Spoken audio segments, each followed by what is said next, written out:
de prière. Et à cause de ça, il n'avait plus de parole de malédiction. C'était que la malédiction qui pouvait sortir. Et ce qui est remarquable, c'est qu'après, il enseigne à ses disciples, il leur dit que il faut que vous ayez une foi capable de déplacer les montagnes. Les disciples sont choqués que sa parole de malédiction ait réussi. Et ils sont comme intéressés. Vous voyez un peu le cœur des disciples. Ils ont vu Jésus maudire un figuier, du coup ils se sont dit « Ah, ça c'est intéressant. Là maintenant, ton histoire d'évangile commence à m'intéresser. » Peut-être qu'ils avaient des ennemis, des gens qui voulaient donner quelques paroles. Et dans Marc 11, on a le même évangile, la même histoire qui nous est contée, et on nous précise que Jésus dit « Ayez la foi en Dieu. » Ayez la foi en Dieu. Avant de commencer, je vais vous parler de la foi. Je vais vous parler de la foi, hypostasie, cette substance. Mais pourtant, dans tout ce qu'on a lu, à aucun moment Jésus n'a prié le Père. À aucun moment Jésus n'a prié le Père. Pourtant, il leur dit « Ayez la foi en Dieu ». Ici, il y a plein de choses qui nous sont dites qu'on n'arrive pas réellement à saisir. Mais c'est par la foi qu'on le comprend et par l'Esprit. Mais après avoir dit tout ça, ça ne justifie toujours pas la malédiction que le figuier a subie. Matthieu 24, verset 32, est-ce qu'on peut l'afficher rapidement ?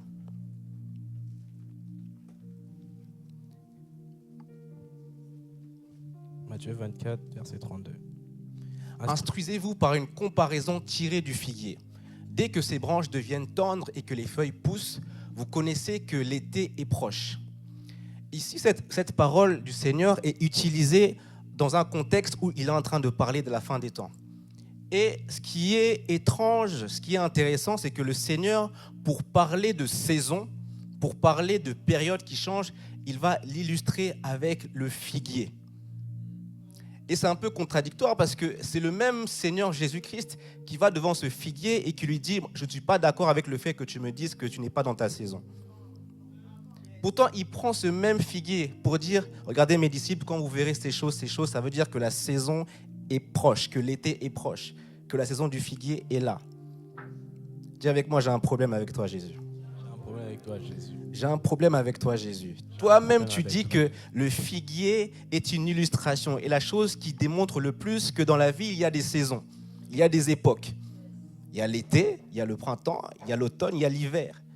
Et du coup, on ne peut pas avoir la même situation ou les mêmes résultats à chaque fois. Mais ce même Jésus, avant, il a maudit le figuier. Il a maudit le figuier. Il a maudit le figuier. Du coup, on ne comprend pas Jésus. On ne comprend pas ce qui se passe. Le figuier, s'il pouvait parler, il allait dire, mais à toi-même, s'il était congolais, il allait dire, mais qu'est-ce que tu racontes là ? Qu'est-ce que tu es en train de me dire ? Tu es en train de me dire que moi, je mérite d'être maudit, mais que je suis aussi l'illustration pour parler de saison, pour parler d'époque. Pourquoi tu ne m'as pas laissé vivre ma saison de non-productivité ? Pourquoi tu n'as pas attendu justement qu'il y ait l'été pour que je puisse t'apporter le fruit ? Dis avec moi, j'ai un problème avec toi, Jésus. J'ai un problème avec toi, Jésus. J'ai un problème avec toi, Jésus. Et comme je le disais, Jésus est arrivé à Bethphagée. Là-bas, il y avait des figues. Donc, s'il avait vraiment besoin de ce figuier, de la figue, du fruit, il pouvait l'avoir à Bethphagée. Le figuier, s'il aurait une bouche, il aurait dit, mais Jésus, t'es passé à Bethphagée. Qu'est-ce que tu veux de plus ? Tu aurais déjà pu avoir tous les figues que tu veux.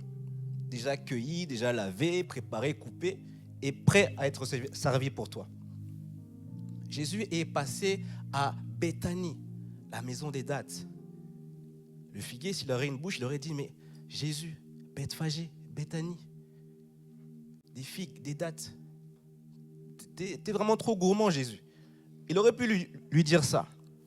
Et Béthanie, en plus, si vous vous rappelez bien, si vous lisez bien la Bible, vous verrez qu'à Béthanie, on nous parle du fait que Jésus ait rencontré Simon le lépreux et qu'il ait mangé à la table de Simon le lépreux.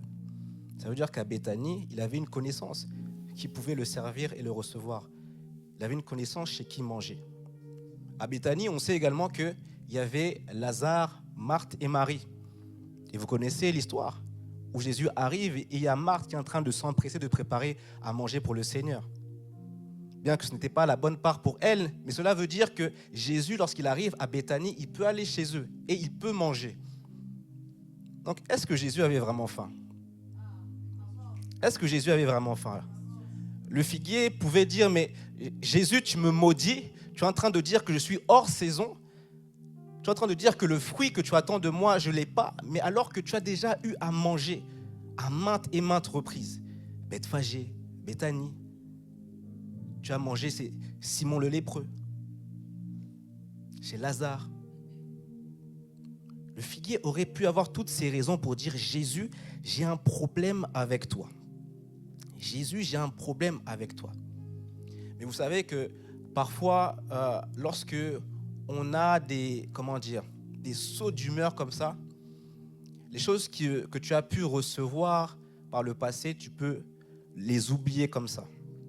Et là, je ne suis pas en train de dire que forcément le Seigneur l'a oublié, mais comprends ce que je suis en train de dire. Parfois, il peut y avoir des moments de fortes émotions où tu oublies les grâces qui t'ont été proposées quelques jours avant, quelques temps avant. Et que là où tu as besoin réellement que le Seigneur agisse, c'est là que tes nerfs sont à vif. La Bible dit que le Seigneur a été tenté en tout point comme nous. Ça veut dire que les mêmes émotions que tu traverses, eh bien, lui aussi peut les traverser. Bien sûr, il y aura une partie de sainteté, de sanctification dans le sens où ses pensées et ses sentiments à lui sont mis à part, ils sont au-dessus des nôtres. Mais le Seigneur Jésus-Christ a des sentiments. La Bible dit, n'attristez pas le Saint-Esprit. Dis avec moi, Jésus, j'ai un problème avec toi. Jésus, j'ai un problème avec J'ai un problème avec toi. Est-ce que tu avais vraiment faim? Est-ce que tu avais vraiment faim? Béthanie, Bethphagée, Simon le lépreux, Lazare, Marie et Marthe, ils t'ont préparé des plats jusqu'à fatiguer. Tu pouvais tout manger là-bas, mais c'est moi que tu viens maudire juste pour un figuier. Et d'ailleurs, qui mange la figue ici? C'est même pas si bon que ça. Vous voyez que vous êtes pas nombreux. Vous n'êtes pas nombreux. Vous n'êtes pas nombreux. Mais est-ce que Jésus avait vraiment faim du fruit? Jean 4, verset 34. Jean 4, verset 34. La Bible nous donne une indication ici très particulière. Jean 4, verset 34. Jésus leur dit, « Ma nourriture est de faire la volonté de celui qui m'a envoyé et d'accomplir son œuvre.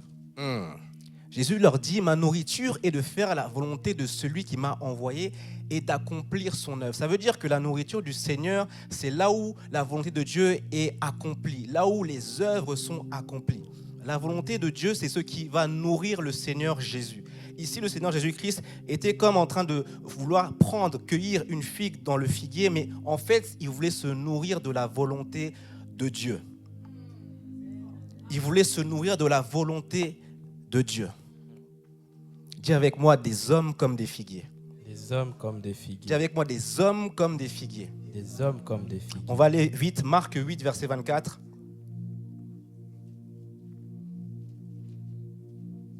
Marc 8, verset 24. Il regarda et dit, « J'aperçois les hommes, mais j'en vois comme des arbres, et qui marchent. » Et qui marchent. Le Seigneur Jésus-Christ va prendre de la boue, il va cracher, il va mettre sur les yeux de l'aveugle, il va prier. Et ensuite, l'aveugle va dire, « J'aperçois les hommes, mais j'en vois comme des arbres qui marchent. » Le docteur Stan a eu à parler de ça très brièvement dimanche dernier, où il disait que la révélation que nous devons avoir spirituellement, nous sommes des arbres. La Bible nous appelle à porter des fruits. Ça veut dire que lorsqu'on regarde sous un regard spirituel, on est en train de voir des arbres et non pas des hommes et des femmes. Et ici, Jésus avait fait un excès de miracles. L'homme voulait juste voir, recevoir la vue qu'il avait d'antan, mais Jésus lui donne une autre vision. La vision spirituelle où il voit des hommes comme des arbres qui marchent. Et donc Jésus, lorsqu'il s'est approché de ce figuier, ce n'était pas un figuier qui regardait, ce n'était pas un figuier vers lequel il s'approchait, mais c'était un homme. Ce n'est pas juste un figuier que le Seigneur Jésus-Christ a vu, mais c'était un homme. Comprenez que Jésus n'est pas stupide, il n'est pas bête. Il est passé à Bethphagée, là où il y avait des figues. S'il avait vraiment besoin de figues, il aurait pu trouver ces figues là-bas. Il était à Béthanie, là où il y a des dattes. S'il avait vraiment besoin de manger un fruit, il pouvait le prendre là-bas. Il est passé chez Simon le lépreux. S'il avait vraiment faim, il aurait pu souper avec lui. Il avait ses amis, Lazare, Marthe Et Marie, s'il avait vraiment faim de quelque chose d'alimentaire, il aurait pu le trouver là-bas. Mais l'alimentation dont il cherchait, c'était la volonté de Dieu accomplie dans la vie d'un homme. Amen. Waouh. Et comprenez que le Seigneur Jésus-Christ est réellement dans un mood bizarre. Il est rentré dans le temple, et dans le temple, il est en train de voir des hommes en train de faire autre chose que de prier. Il est en train de voir des gens qui semblent venir à l'église, mais en train de faire autre chose que chercher Dieu. Il est en train de voir des gens en train de prétendre être en train de prêcher, mais qui sont en train de demander de l'argent. Il est en train de voir des gens en train de faire des réunions, de faire des choses, mais qui sont en train de faire du business. Alléluia. Et il sort de là et il trouve quelqu'un et il dit « Donne-moi la volonté de Dieu ». Et cette personne-là n'a pas donné. Ici, c'est une condamnation et une malédiction qui n'est pas non seulement sur le figuier, mais sur tout le peuple de Jérusalem à cette période-là. Tous ceux qui se retrouvaient dans le temple en train de faire autre chose. Jésus leur dit que jamais fruit ne sorte de vous. Il appose une malédiction. Dis avec moi, éternelle saison de victoire. Éternelle saison de victoire. Dis encore, éternelle saison de victoire. Éternelle saison de victoire. Malheureusement, cette éternelle saison de victoire, tu peux la manquer si tu es comme ce figuier. Dis avec moi, des arbres comme des figuiers. Des arbres comme des figuiers. Des arbres comme des figuiers. Des arbres comme des figuiers. Ce figuier, il allait dire au Seigneur Jésus, je n'ai pas un bon climat pour que le fruit puisse pousser. Je ne suis pas planté au bon endroit. Je ne suis pas souvent arrosé. D'ailleurs, la terre où je suis est une terre aride, une terre sèche. Et c'est ce qu'on peut dire souvent. Seigneur, les circonstances ne me permettent pas. Seigneur, regarde mon compte bancaire. Seigneur, regarde mon état physique. Seigneur, regarde ma famille m'a rejeté. Seigneur, regarde, je n'ai pas de voiture. Seigneur, regarde, je n'ai pas les moyens. Seigneur, regarde, je n'ai pas la capacité, je n'ai pas de diplôme. Seigneur, regarde, je ne suis pas encouragé par ma famille. Seigneur, regarde, je suis bloqué sur tel et tel point. Et le Seigneur est en train de dire, mais toutes ces choses sont des circonstances. Mais elles ne définissent pas ta saison. Elles ne définissent pas ta saison. Le figuier aurait eu raison de dire tout cela. Il aurait eu raison de dire, mais Seigneur, ce n'est pas ma saison. Ce n'est pas ma saison. Actuellement, il n'y a rien qui favorise le fait que je puisse porter du fruit. Actuellement, il n'y a rien qui favorise que je puisse faire les œuvres que je suis appelé à faire. Actuellement, il n'y a rien qui favorise le fait que je puisse prier. Il n'y a rien qui favorise le fait que je puisse prêcher l'évangile. Tu me dis d'annoncer ta parole, mais il n'y a rien qui favorise cela. Lorsque je veux ouvrir ma bouche, même ma famille me fait taire. Seigneur, regarde mon environnement, regarde le climat dans lequel je suis. Je ne peux pas. Or, le Seigneur a faim. Il a faim. Et tu crois que tu es en train de dire, Seigneur, j'ai une saison qui n'est pas la bonne, qui n'est pas la mienne, mais tu es en train d'affamer le Seigneur. Jésus est là devant toi et il veut manger la volonté de Dieu accomplie dans ta vie. Mais tu es en train de dire, mais ma saison ne me permet pas de te nourrir. Ma saison ne me permet pas d'apporter ce dont tu as besoin. Ma saison ne me permet pas de te nourrir, Seigneur. Et oui, nous sommes appelés à nourrir le Seigneur. Imaginez, la Bible va dire que nous sommes ceux qui avons apaisé la colère de Dieu. Ça veut dire que nous avons la capacité de donner quelque chose au Seigneur. Dieu est tout puissant. Dieu sait toutes choses. Et on peut dire Dieu n'a pas besoin de nous. Mais ici, il est en train de réclamer sa nourriture. Le Seigneur est en train de réclamer la nourriture qui est dans tes mains. Il est en train de dire, mais j'ai faim. Jésus eut faim. J'ai faim. Lorsque je vois l'église actuelle, j'ai faim de ton œuvre à toi. Lorsque j'entends les scandales ici et là, j'ai faim de ton œuvre à toi. Parfois, on se prend la tête. Jésus n'est pas venu dire aux figuiers, mais qu'est-ce qui se passe à Jérusalem? Pourquoi ils sont en train de faire de mon église un business? Parfois, on veut traiter les choses de Jérusalem alors que le problème, c'est en dehors. Tu peux voir les choses qui se passent dans l'église et tu te dis, c'est vraiment pas terrible, c'est vraiment pas bien. Et du coup, toi-même, tu rentres même dans ces débats-là. Le Seigneur ne t'attend pas là-bas. Ce n'est pas à toi de gérer ça. Il a dit que tant que le ciel et la terre subsistera, il y aura toujours des scandales. C'est impossible qu'il n'y ait pas de scandale. Même si ces choses vont énerver le Seigneur, ce qu'il va réclamer, c'est la nourriture que toi et moi, nous pouvons lui apporter. Alléluia. Amen. Alléluia. Amen. Et du coup, ce figuier, cet homme plutôt, va dire, je ne suis pas dans la bonne saison, Seigneur. Je n'ai pas ceci, je n'ai pas cela. Je ne suis pas dans la bonne saison, Seigneur. Je ne suis pas dans la bonne église, peut-être. Seigneur, je ne comprends pas où je dois être. J'ai raté mon diplôme, j'ai raté mon permis. Je n'ai pas d'argent, Seigneur. Ils sont en train de dire, ce n'est pas ma saison. Alors que le Seigneur était comme en train de leur dire, mais je suis ta saison. C'est moi ta saison. Je suis ta saison. Je suis ta saison. Je suis ta saison. Toi, tu es en train de dire, mais mon compte bancaire est bloqué, ma carte est bloquée. Mais le Seigneur est en train de dire, je suis ta saison de déblocage. Amen. Amen. Tu es en train de voir la pauvreté grandir en toi, mais le Seigneur dit, je suis ta saison de richesse.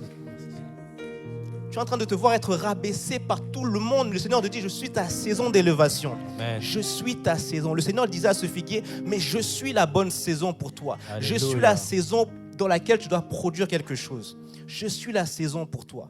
Je suis la saison pour toi. Je suis la bonne saison pour toi. Lorsque tu rencontres le Seigneur Jésus-Christ, tu rencontres l'alpha. Celui qui va te permettre de démarrer les projets que tu n'arrives pas à démarrer. Tu es dans une situation où tu veux démarrer quelque chose, tu as besoin du commencement, l'alpha, Jésus. Peut-être que tu es dans une situation où tu te dis, mais je ne comprends pas pourquoi ces problèmes d'argent ne finissent jamais. Lorsque je reçois de l'argent, c'est comme si je le perds instantanément. Pourquoi ça ne finit jamais? Mais tu rencontres l'oméga, celui qui est la fin de toute chose. Ça veut dire qu'à chaque fois que tu rencontres Jésus, tu rencontres un changement dans ta situation. À chaque fois que tu rencontres Jésus, tu rencontres quelque chose qui va totalement débloquer la situation. Ça veut dire que lorsque tu as Jésus, tu es éternellement dans la saison de victoire. Tu dois être capable de dire, j'ai Jésus, donc je suis constamment dans ma saison. Amen. Dis avec moi, j'ai Jésus. J'ai Jésus. Je suis constamment dans ma saison. Je suis constamment dans ma J'ai saison. Jésus. J'ai Jésus. Donc je suis constamment dans ma saison. Je suis constamment dans ma saison. Je suis constamment dans ma saison. Je suis constamment dans ma Chaque saison. rencontre du Seigneur Jésus-Christ doit te rappeler cela. Chaque rencontre du Seigneur Jésus-Christ doit être plus fort que ce que tu vis au quotidien. D'ailleurs, ton quotidien devrait être Jésus. Notre quotidien devrait être Jésus. On a des temps forts à chaque fois. Des temps de culte, des temps de veillée. Les cultes en semaine. Peut-être des choses que vous faites à l'extérieur, des temps d'évangélisation, des rencontres avec des frères et des sœurs où vous recevez des paroles, où vous avez des temps de rencontre avec le Saint-Esprit. Ce sont des temps qui doivent vous recalibrer dans l'unique saison. Si le monde a 4 saisons, nous avons une seule saison, c'est Jésus. Une seule saison, c'est Jésus. Amen. Une seule saison, c'est Jésus. La Bible dit que chez lui, il n'y a ni changement, ni ombre de variation. Les saisons peuvent changer. Imaginez même qu'ici, l'été, dans l'été, il y a la saison des pluies. Dans l'été, tu peux avoir froid comme si tu étais en hiver. Ça veut dire que dans ce monde, les saisons qui ont été établies, mais n'ont aucune base, aucun fondement, parce que ça change tout le temps. Chaque année, on se rend compte que l'hiver dure plus longtemps, que l'été, on a peu de soleil, mais beaucoup de pluie. Ça veut dire qu'on ne peut même pas se baser sur les saisons que les hommes ont fait. Mais on a une saison en Christ qui ne connaît ni changement, ni ombre de variation. Amen. Avec lui, tout est oui et amen. Quand tu t'accordes et tu t'alignes à sa volonté, toutes choses te sont accordées selon ses voies. Alléluia. Amen. Amen. J'ai Jésus, donc je suis dans ma saison. Dis avec moi, j'ai Jésus, donc je suis dans ma saison. J'ai Jésus, donc je suis dans ma saison. Alléluia. Amen. Tu dois être cet homme comme un arbre, mais comme un figuier qui est utile. Dis avec moi le figuier utile. Le figuier utile. Vous savez, pour aller plus loin dans notre relation et notre destinée avec le Seigneur, on doit comprendre la nature du Dieu avec qui on traite. Tu ne peux pas juste être chrétien comme ça parce que tu adhères à la religion, parce que tu adhères à ce qu'on dit ici, parce que tu adhères au chant, tu adhères au fait qu'on se réunisse le dimanche. Et d'ailleurs, c'est vraiment le dimanche parce qu'en semaine, on ne te voit pas. En semaine, Mais bon, je ne vais pas aller là-bas.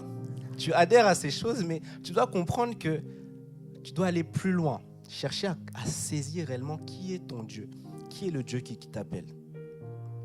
La Bible parle du Seigneur et dit qu'il est El Olam, le Dieu d'éternité. Ça veut dire que les temps, les saisons, les circonstances sont entre ses mains. Et lorsque tu comprends cela, tu comprends que c'est lui qui dispose du temps comme il le souhaite.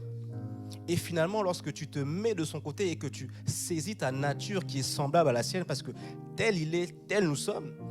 Donc, s'il est El Olam, le Dieu d'éternité, alors je suis aussi Altesse, l'être d'éternité. Je suis dans l'éternité avec lui. Amen. Et donc, les saisons, je les comprends pour le monde. Je les comprends à la manière des hommes. Mais spirituellement, je sais que moi, je suis dans une éternité qui ne connaît aucune saison de variation. Alléluia. Et quand tu saisis cela, tu peux aller beaucoup plus loin dans ta destinée et dans ton appel avec le Seigneur.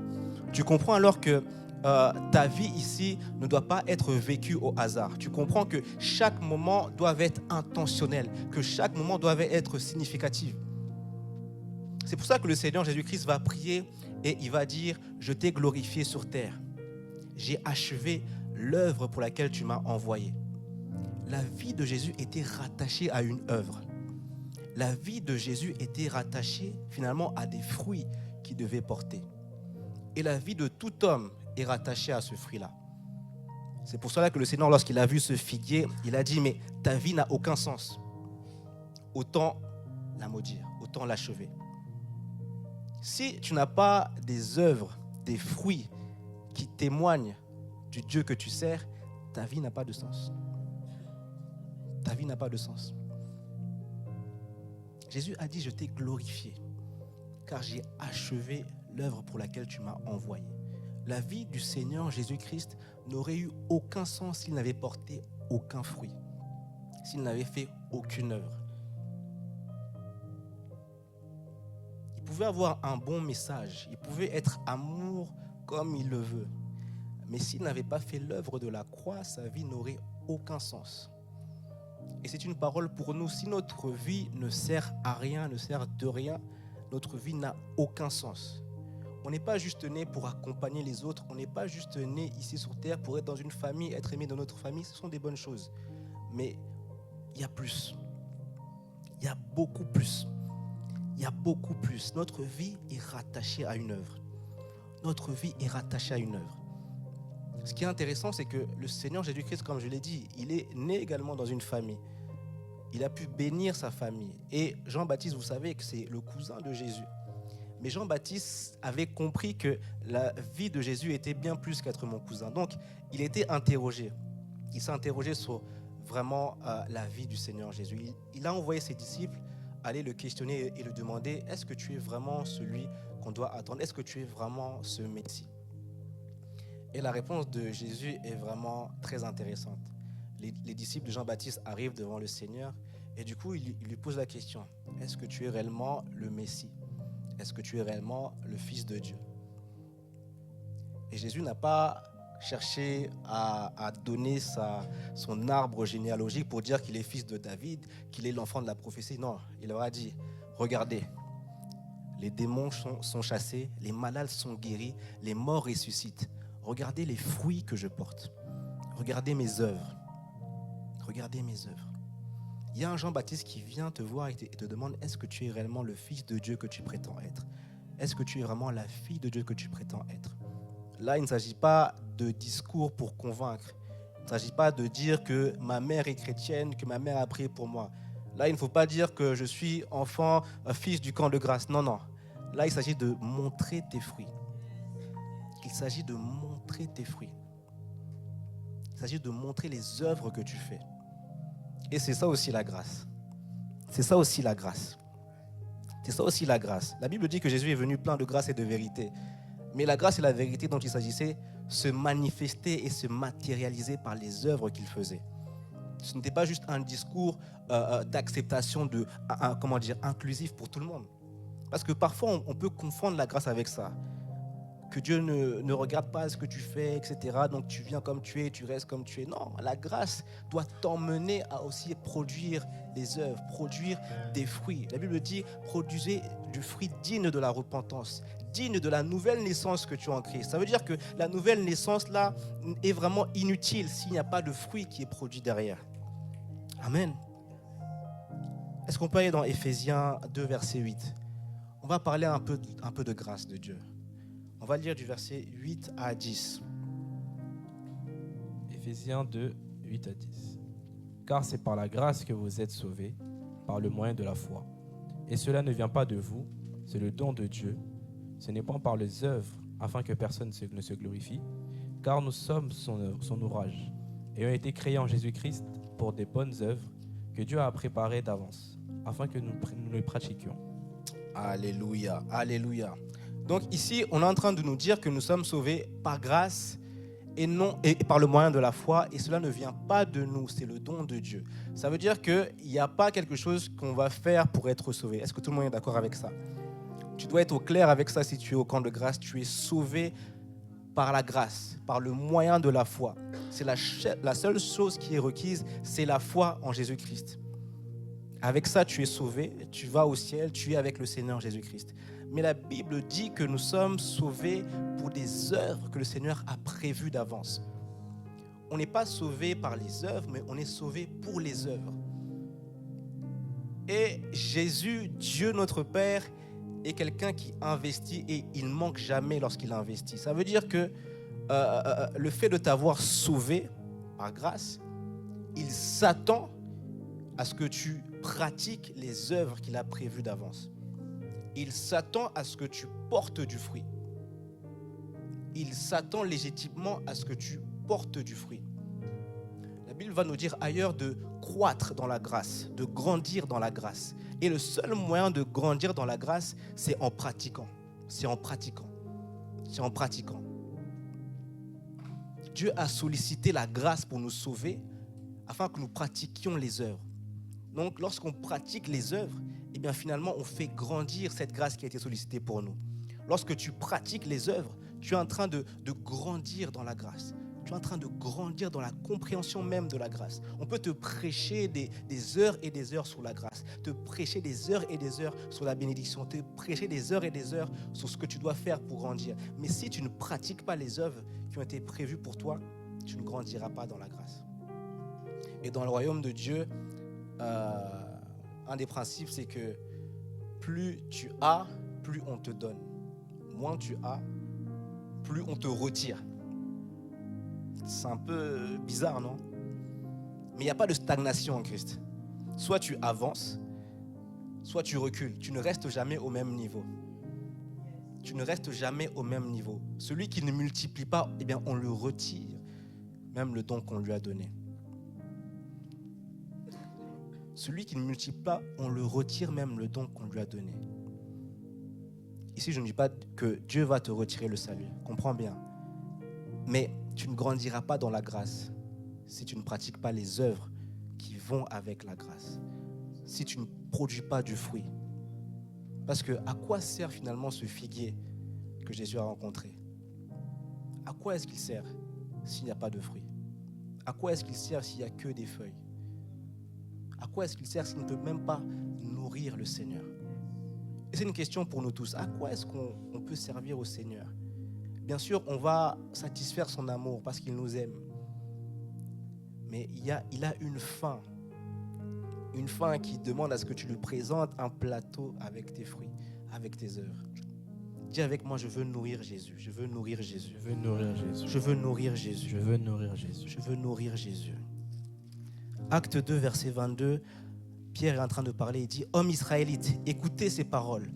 Jésus de Nazareth, cet homme à qui Dieu a rendu témoignage devant vous par les miracles, les prodiges et les signes qu'il a opérés par lui au milieu de vous, comme vous le savez vous-même. » L'apôtre Paul est en train de prêcher après avoir reçu l'Esprit et il dit, « Hommes israélites, ce Jésus-là, c'est celui-là que nous vous présentons.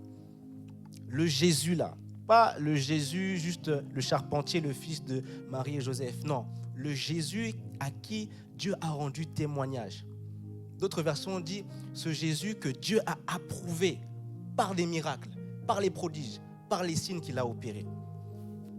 Ça veut dire que Dieu t'accepte par la grâce. Il te donne le salut et tu es reconnu comme étant enfant de Dieu. Tu es justifié, affranchi. Lorsqu'il te voit, il voit Jésus, il voit un fils, une fille de Dieu. Mais l'approbation divine, l'approbation céleste, c'est par les miracles, les prodiges, les signes qu'on opère.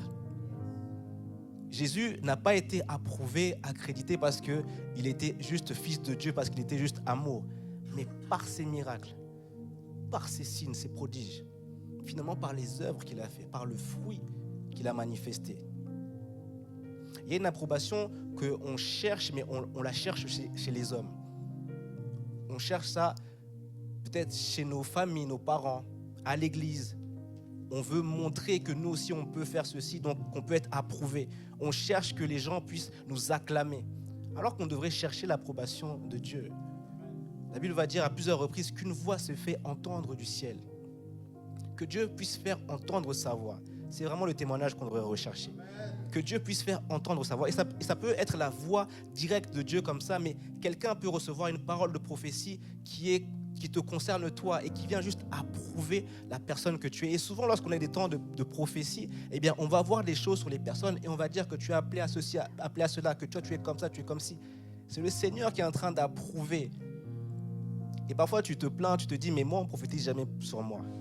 Et pourquoi le Seigneur va te parler, va dire quoi que ce soit si tu ne produis aucune œuvre, si tu n'as aucun fruit?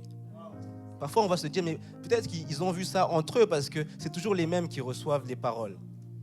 Parce que c'est toujours les mêmes qui produisent des fruits. Ceux qui ne produisent pas de fruits, Jésus, la seule parole qu'il a pour eux, c'est la malédiction. Donc, il vaut mieux qu'on ne prophétise pas sur toi si tu n'as pas de fruits.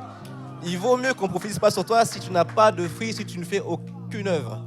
Parce que sinon, la prophétie va être négative et tu vas pleurer au final. La prophétie peut te tuer. Donc, ne cours pas après la prophétie.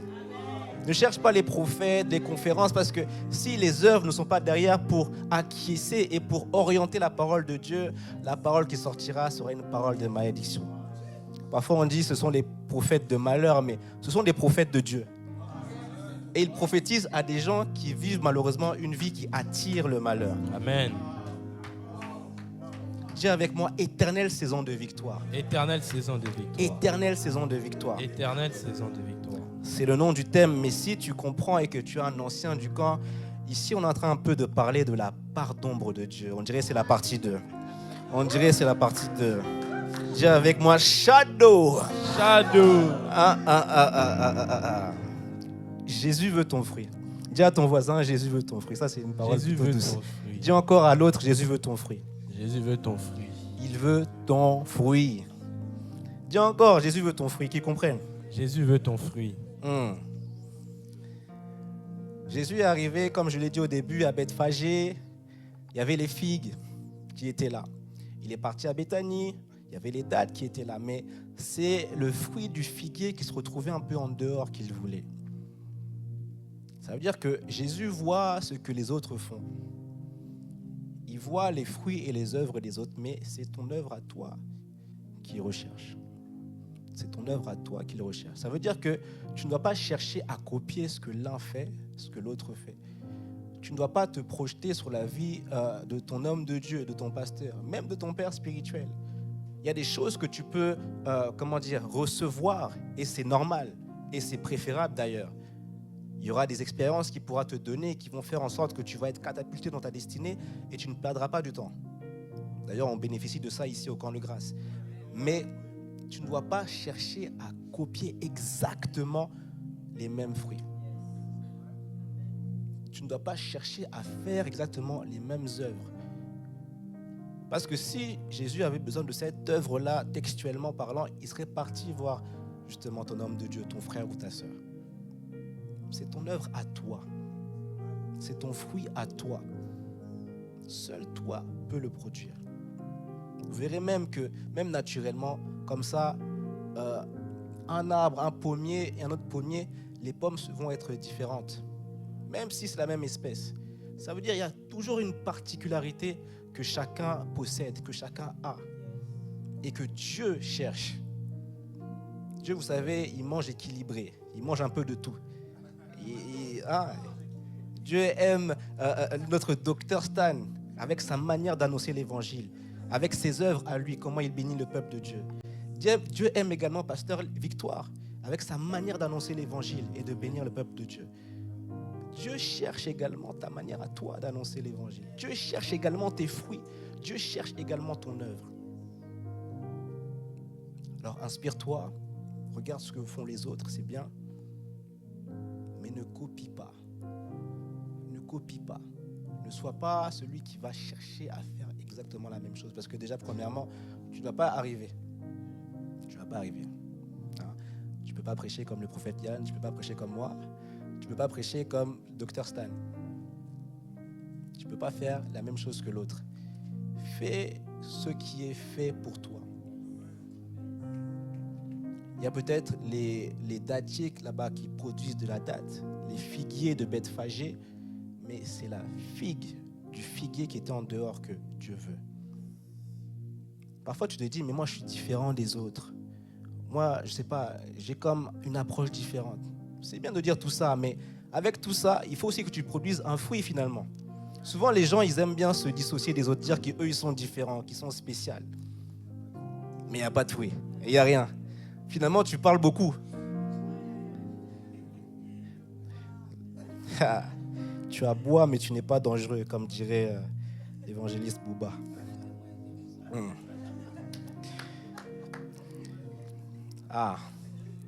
Il y a des fruits qui sont différents. Dieu veut ton fruit. Dis encore à ton voisin, Dieu veut ton fruit. Dieu veut ton fruit. Vous savez, dans les années 1800, il y avait un homme de Dieu qu'on appelait George Muller. Dis avec moi, George Muller. George Muller, il est connu pour être la personne qui a aidé plus de 19 000 orphelins. Il a commencé son ministère comme ça. Il avait un ministère auprès des enfants, de la jeunesse. C'était en Angleterre. Et grâce à son ministère-là et à ce qu'il faisait et à l'ampleur que ça prenait, eh bien, il a été aidé. Il a reçu plus de 900 millions de livres sterling pour accomplir ses œuvres, pour accomplir son ministère. Cela a fait qu'il a pu aider encore plus d'enfants dans le monde. Et on nous dit qu'à l'âge de 70 ans, après avoir démarré et vraiment assis sa fondation auprès des enfants, il a repris l'évangélisation. Et on nous dit que c'est plus de 7 millions de personnes qui ont rencontré le Seigneur Jésus-Christ par lui. Il y a une histoire où on nous dit qu'il était dans un voyage sur un bateau et qu'il y avait comme une nuée, un gros nuage qui empêchait justement la personne qui conduisait de pouvoir avancer et de voir ce qu'il y avait devant. Et il était dans ce bateau-là, il a entendu cela, il a juste invoqué son Dieu, il a prié, et quelques instants, plus aucun nuage, plus aucune nuée. Le miracle s'est produit. Mais ce n'était pas un prédicateur du dimanche. Il n'avait pas une église où il prêchait. Il a fait des livres, vous pourrez chercher, beaucoup de livres. Il a eu un impact, il fait partie des héros de la foi qu'on parle. Mais il ne prêchait pas pour autant à l'église. On n'aura pas forcément des images de lui dans une église en train de prophétiser, en train de tenir le micro comme je le fais. Mais il a eu un impact. C'est pour dire qu'il y a une chose, il y a un fruit, une œuvre que le Seigneur a placée en toi qui ne va pas se résumer à ici. Je sais qu'on le dit à chaque fois on le dit d'une façon différente, que ce n'est pas le pupitre, mais il faut que ça rentre, qu'on le comprenne réellement. Il a impacté le monde, ce George Muller. Mais il ne prêchait pas à l'église. Son fruit n'était pas le fruit de Bethphagée. Son fruit n'était pas le fruit qui était à Béthanie. Il était ce figuier-là qui a donné ce que le Seigneur cherchait. Amen. Amen. On va aller dans Luc 13. Merci Seigneur. Est-ce que vous êtes bénis ce matin? Yes. Est-ce que vous comprenez là où on est en train d'aller? Yes. Gloire à Dieu, gloire à Dieu. Luc 13. Et on va lire du verset 6 à 9. Je vais lire très rapidement.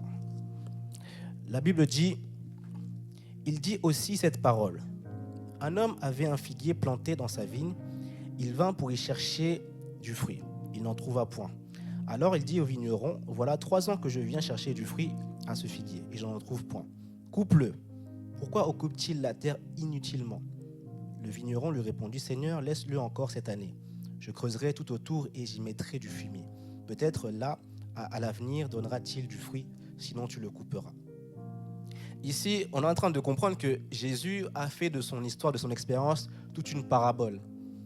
Encore une fois, pour comprendre qu'il ne s'agit pas juste d'un figuier comme ça, mais que c'était réellement plus deep que ça.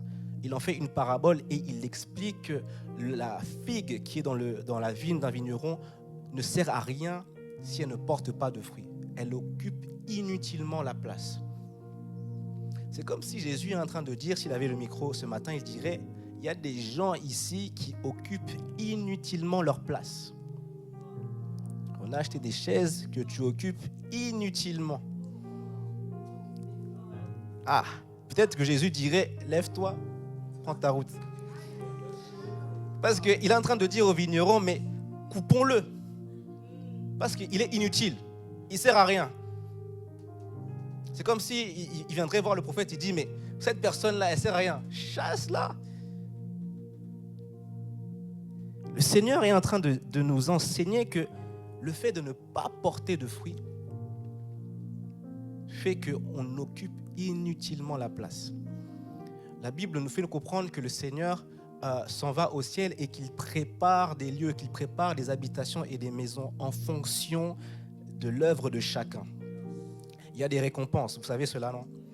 Non seulement la couronne qu'on recevra pour les œuvres qu'on a accomplies, mais également les lieux qu'on occupera et la hiérarchie dans laquelle on sera positionné. Et également les maisons du coup qui sont en train d'être façonnées pour nous au ciel. Ça veut dire qu'il y a des maisons qui ont commencé leur construction au ciel, mais qui finalement sont arrêtées parce que la personne sur terre ne produit aucun fruit. En fait, ta récompense est déterminée par les fruits et les œuvres que tu fais ici sur terre.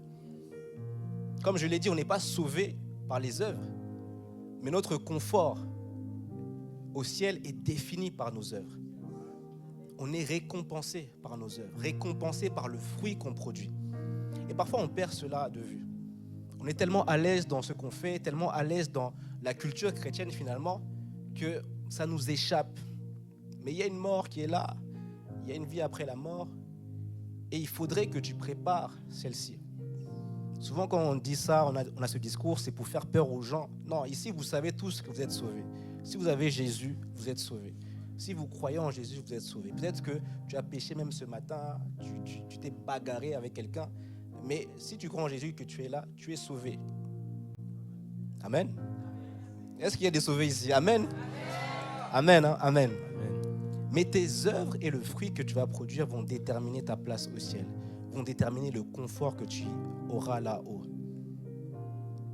Peut-être que ta vie ici sur terre est chamboulée, qu'elle ne te correspond pas, elle ne te plaît pas. Il ne faudrait pas que la vie au ciel, la vie auprès du Seigneur, soit aussi une vie bancale.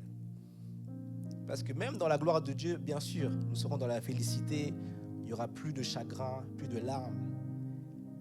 Mais il y a une vie là-bas, ça continue la vie là-bas.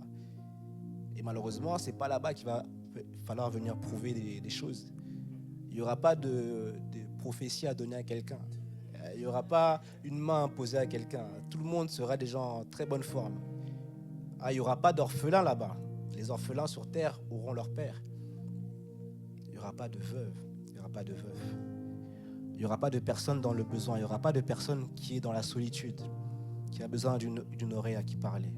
Parce que là, le Seigneur sera là pour tous, disponible pour tous et parlera à tous. Et il le fait déjà là aujourd'hui, mais il veut le faire à travers toi.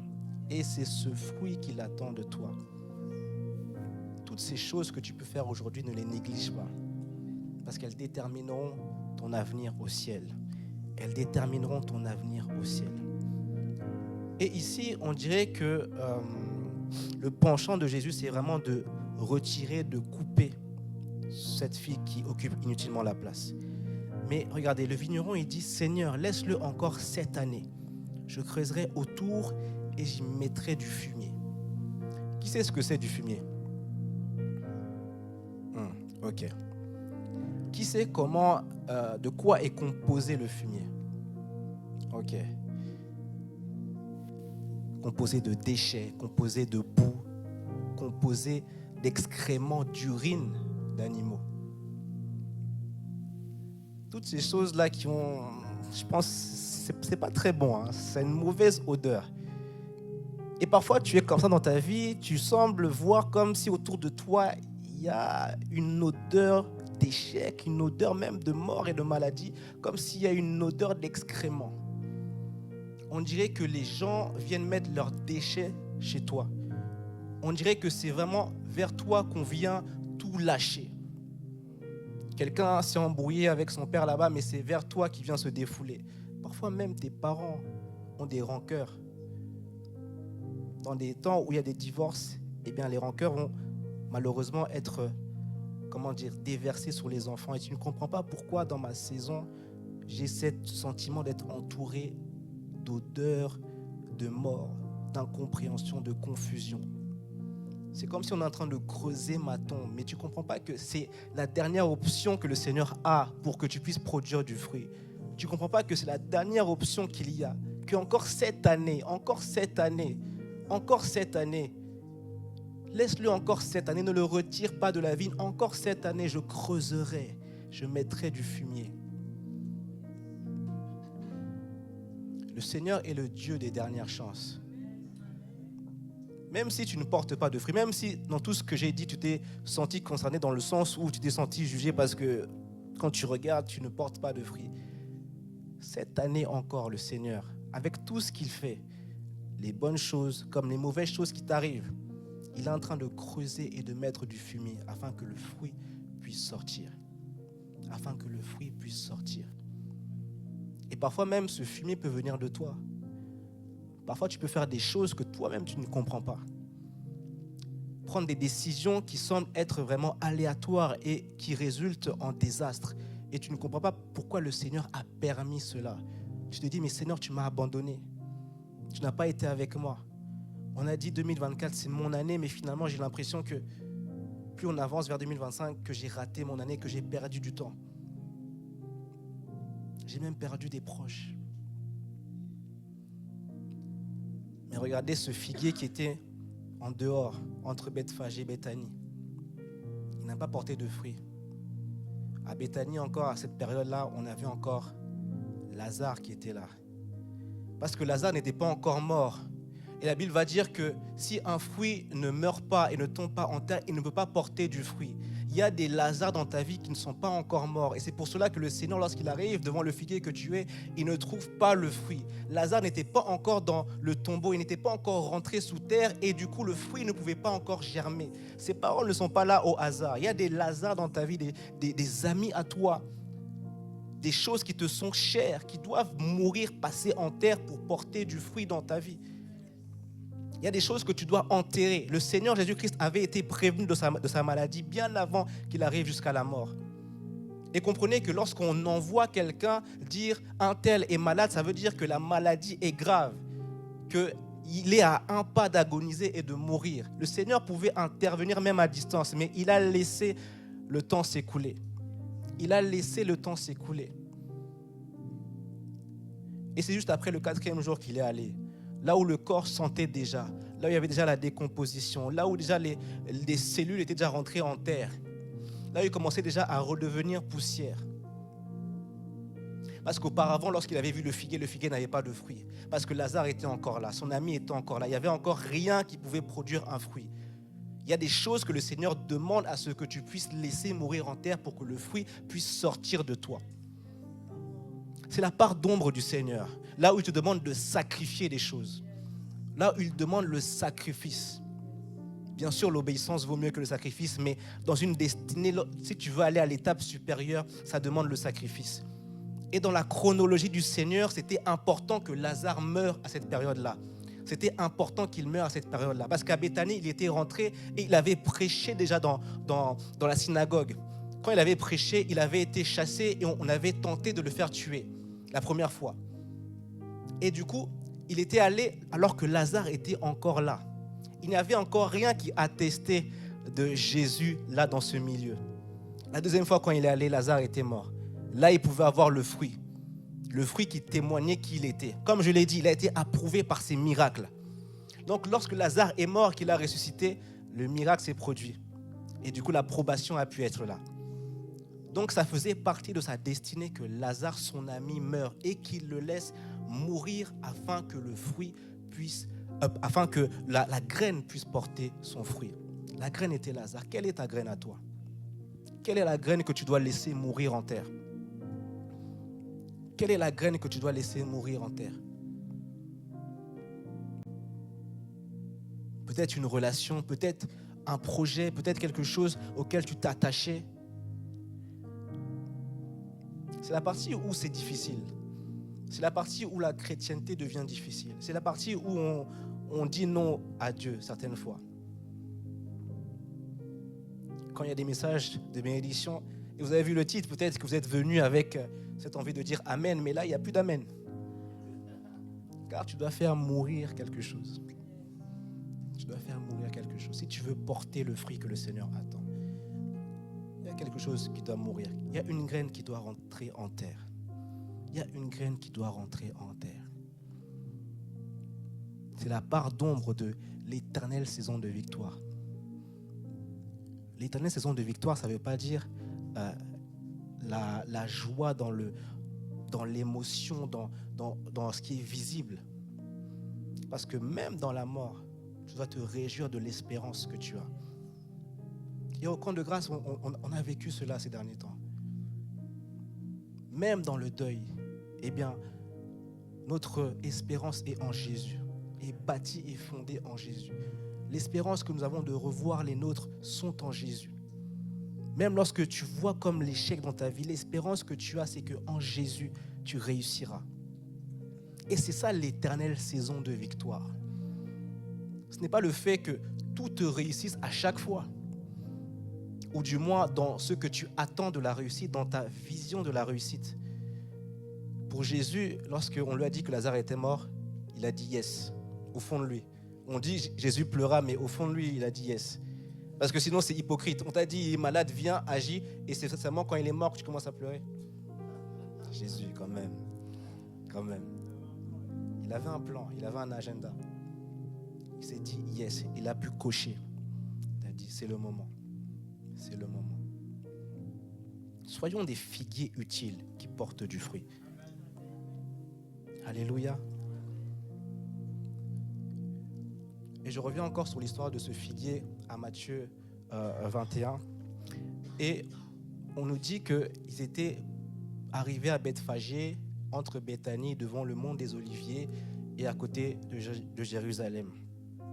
Et il faut savoir que dans cette région-là, de Bethphagée, c'était une région qui se trouvait entre deux montagnes. Et du coup, qui géographiquement ne permettait pas, la bonne accroissement justement des plantes qu'il y avait. Et du coup, le figuier n'avait pas les rayons solaires du soleil parce que les montagnes cachaient. C'était une zone d'ombre, comme une vallée entre deux montagnes.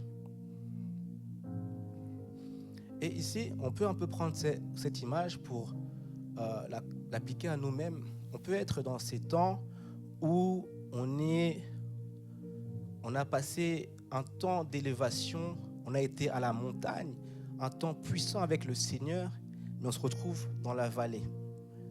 Un peu entre le temps de succès qu'on a connu hier et on a l'impression qu'on va rencontrer un autre pic dans notre foi. Tu as un peu vécu, expérimenté la guérison, les prophéties hier et aujourd'hui tu es au plein milieu parce que tu sens quand même que demain on dirait qu'il y aura encore la montagne. Tu as vécu une montée et actuellement tu te retrouves au milieu. Tu te retrouves au milieu là où il y a de l'ombre. Bethphagée était une zone ombrée. Il y avait de l'ombre qui ne permettait pas aux figuiers de produire du fruit. Et je vous l'ai dit, Bethphagée, ça veut dire maison des figues. Mais pour être plus précis, c'est maison des figues pas mûres. Ça veut dire que les figues qui étaient là n'avaient pas bénéficié des rayons du soleil. Du soleil. Donc parfois, tu peux te retrouver dans des saisons où tu as l'impression que tu as connu un pic dans ta foi avec Jésus, dans ta relation avec le Seigneur, mais tu es comme entre deux, au milieu. Tu es comme entre deux chaises. Hier, tu pouvais prier même 2-3 heures. Hier, tu pouvais lire ta Bible. Et aujourd'hui, tu as l'impression que tu n'as plus cette capacité-là. Mais tu sais quand même au fond de toi que tu es quand même appelé à ces choses-là. Donc tu es à Bethphagée, entre la montagne derrière toi et la montagne devant toi. Tu as vécu un temps fort hier et il y a un temps fort qui t'attend, mais tu es à Bethphagée. Malheureusement, tu as pris racine là. Malheureusement, tu es en train de prendre racine là. Et c'est peut-être un message pour nous tous ici, peut-être pour nous le camp de grâce, peut-être pour nous serviteurs et servantes, leaders, les membres de chaque pôle. On a vécu des temps forts hier. Et j'ai même vu sur Instagram, il y a je ne sais pas comment appeler ça, mais on est en train de se souvenir des meilleurs moments au camp de grâce. Gloire à Dieu. Mais peut-être que ça nous révèle aussi qu'il y a des temps forts qu'on a vécu. Il y a la montagne dans le passé qu'on a vécu. On a eu des temps spontanés, on évangélisait. des temps de puissance, des temps de prodiges. On voyait des paillettes sur les visages, de l'huile apparaître. Des temps où on priait tous d'un même cœur. Mais maintenant, c'est comme si on est en train de s'enraciner. Alors qu'on connaît la vision, on sait qu'on n'a pas encore fini. On sait qu'il y a encore une montagne, une montée qui arrive, mais on s'est enraciné à Bethphagée. On s'est enraciné dans la zone où il y a de l'ombre. On s'est enraciné dans la zone où il n'y a pas de rayon de soleil, où la lumière ne semble pas pénétrer. Ah, peut-être que c'est parce qu'on a aussi coloré les murs en noir. Ah. Mais comprenez que je suis en train de dire qu'on est vraiment dans cette saison-là, malheureusement, qui pour nous est une saison, mais qui est un lieu spirituel. On se trouve entre deux montées. On se trouve entre deux montagnes. Et on est dans l'ombre. Mais voici où Dieu est le Dieu de rédemption. Matthieu 21, on l'a lu très rapidement, mais le Seigneur a envoyé ses disciples. Il leur a dit, allez et vous trouverez un âne. Vous demanderez à son maître de vous le donner et on le fera comme vous avez demandé. Et c'est avec cet âne-là, l'âne qui était à Bethphagée, l'âne qui était dans cette zone d'ombre, l'âne qui était dans cette zone entre la montée, l'expérience forte que j'ai vécue hier et l'expérience forte que je vivrai demain. Dans cette zone où on s'est enraciné malheureusement, c'est là que le Seigneur Jésus-Christ a dit, allez chercher l'âne avec lequel je vais faire mon entrée à Jérusalem. Je vais faire mon entrée comme roi à Jérusalem. Et c'est avec cet âne-là qu'il a fait. Et rappelez-vous, le Seigneur a pu prophétiser par la bouche d'un âne. Ça veut dire que même dans cette zone d'ombre, même dans cet entre-deux où tu te trouves, il y a quelque chose que le Seigneur a besoin afin de s'annoncer comme étant roi. Même dans cette zone où tu es en train de stagner, où tu es en train de t'enraciner, comme de te terrer dans l'ombre, dans cette zone-là, il y a une parole de prophétie que le Seigneur veut sortir. Dans cette zone-là, il y a une grâce de Dieu qui va être démontrée, que le Seigneur recherche là, exactement là. Exactement dans cette solitude où tu te dis, mais je n'arrive plus à prier. Exactement là où tu sens être seul, rejeté même par ta famille. Là où tu sembles ne plus savoir lire la Bible, ne plus savoir prier, ne plus avoir le goût même à la communion fraternelle à l'église, où tu te dis, je n'ai plus ma place ici. Là, le Seigneur a un âne qui demande à ses disciples d'aller chercher. Et là, aujourd'hui, je suis comme un disciple venu te dire, il y a un âne que le Seigneur a besoin. Donne-le-moi. C'est avec cet âne-là qu'il va rentrer en tant que roi à Jérusalem. Alléluia. Cet âne-là va être l'âne par lequel il va prophétiser et bénir des nations et des peuples. Le Seigneur est en train de parler à une personne ici. Il est en train de te parler à toi, mon frère, ma soeur. Tu as vécu une forte expérience hier. Demain, tu sais que tu es appelé à de grandes choses. Tu t'es enraciné là, dans l'ombre des mauvaises pensées, dans l'ombre de l'échec, dans l'ombre de l'incompréhension et la confusion. Mais la rédemption du Seigneur, c'est que c'est dans cette atmosphère-là, dans ce climat-là, qu'il attend que tu produises quand même un fruit qui va amener et avec lequel il va s'introduire comme étant le roi. Je le disais, on a apaisé la colère de Dieu, mais nous également ceux qui intronisons le règne de Dieu. Et dans l'éternelle saison de victoire, à tout moment, on le fait. À tout moment, on le fait. Alléluia, à tout moment, on le fait. Merci Seigneur, merci Seigneur. J'aimerais juste que tu fermes tes yeux et que tu puisses juste penser à cette parole que je viens de dire. Peut-être que tu t'es reconnu comme étant cette personne-là entre deux montagnes. Tu es dans cette vallée. Mais voici, Dieu dit même dans la vallée de l'ombre et de la mort, même là, il est avec toi. Et c'est là qu'il demande que tu vas chercher cet âne afin qu'il puisse s'introduire comme étant le roi. Juste une minute où tu es en train de parler à ton Père. Parle-le dans ton cœur.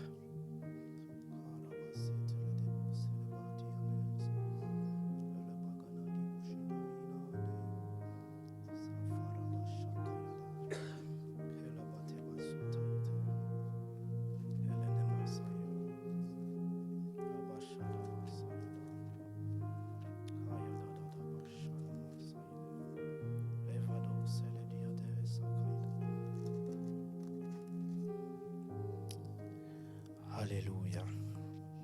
Alléluia. Alléluia. On va finir par là. Jérémie, chapitre 24.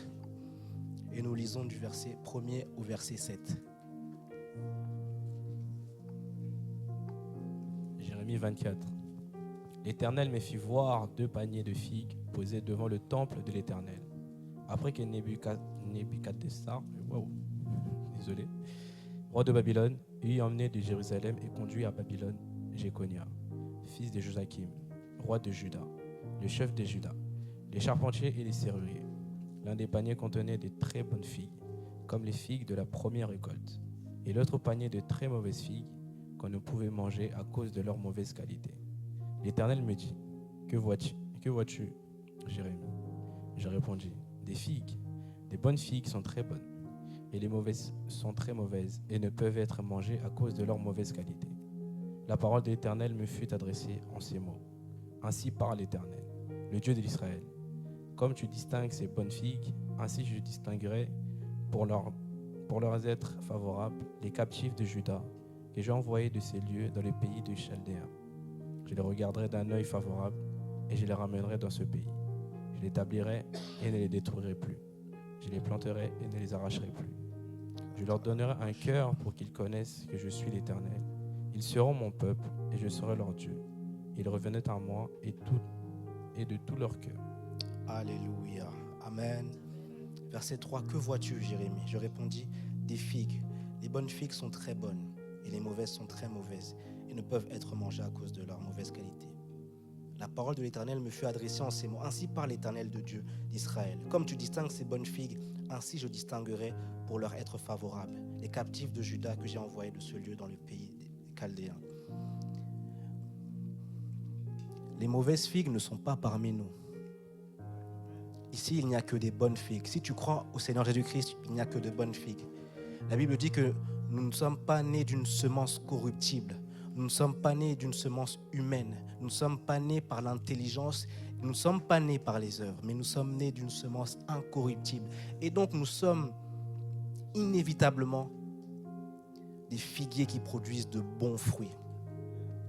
Il y a une faveur et une grâce particulière pour ceux qui produisent ces bonnes figues. Il y a une faveur et une grâce particulière que le Seigneur veut répondre pour ceux qui répondent oui à l'appel, pour ceux qui répondent oui à l'appel que le Seigneur fait, pour ceux qui disent oui, je ferai ces œuvres, je pratiquerai ces œuvres que tu as prévues d'avance. Oui, je produirai ce fruit que tu attends, Jésus. Oui, je te nourrirai en faisant la volonté, en pratiquant ces œuvres. Nous sommes ces bonnes figues. Nous sommes de ceux qui produisons ces bonnes figues. Et Dieu nous dit, je leur donnerai un cœur pour qu'ils connaissent que je suis l'Éternel. Ils seront mon peuple et je serai leur Dieu, s'ils reviennent à moi de tout leur cœur. J'aimerais faire un appel et j'aimerais qu'on puisse se mettre debout. J'aimerais qu'on puisse se mettre debout. Si tu es là et tu sais au fond de toi que ce message est pour toi. Tu sais au fond de toi que tu ne vis pas l'éternelle saison de victoire parce que tu ne produis pas le fruit. Laisse-moi te dire que le fruit que tu vas produire est un fruit qui sera inévitablement bon, mais que tu dois le produire. Tu dois le produire. Tu dois le produire. Et le Seigneur te donne un cœur pour connaître ses voies, pour connaître quel est le fruit que tu dois faire, que tu dois produire, quelle est l'œuvre que tu dois accomplir. Si tu reviens à lui, si tu retournes à lui.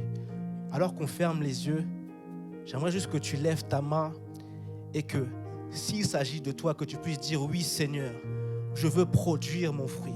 Oui Seigneur, je ne veux pas t'affamer, mais je veux produire le fruit.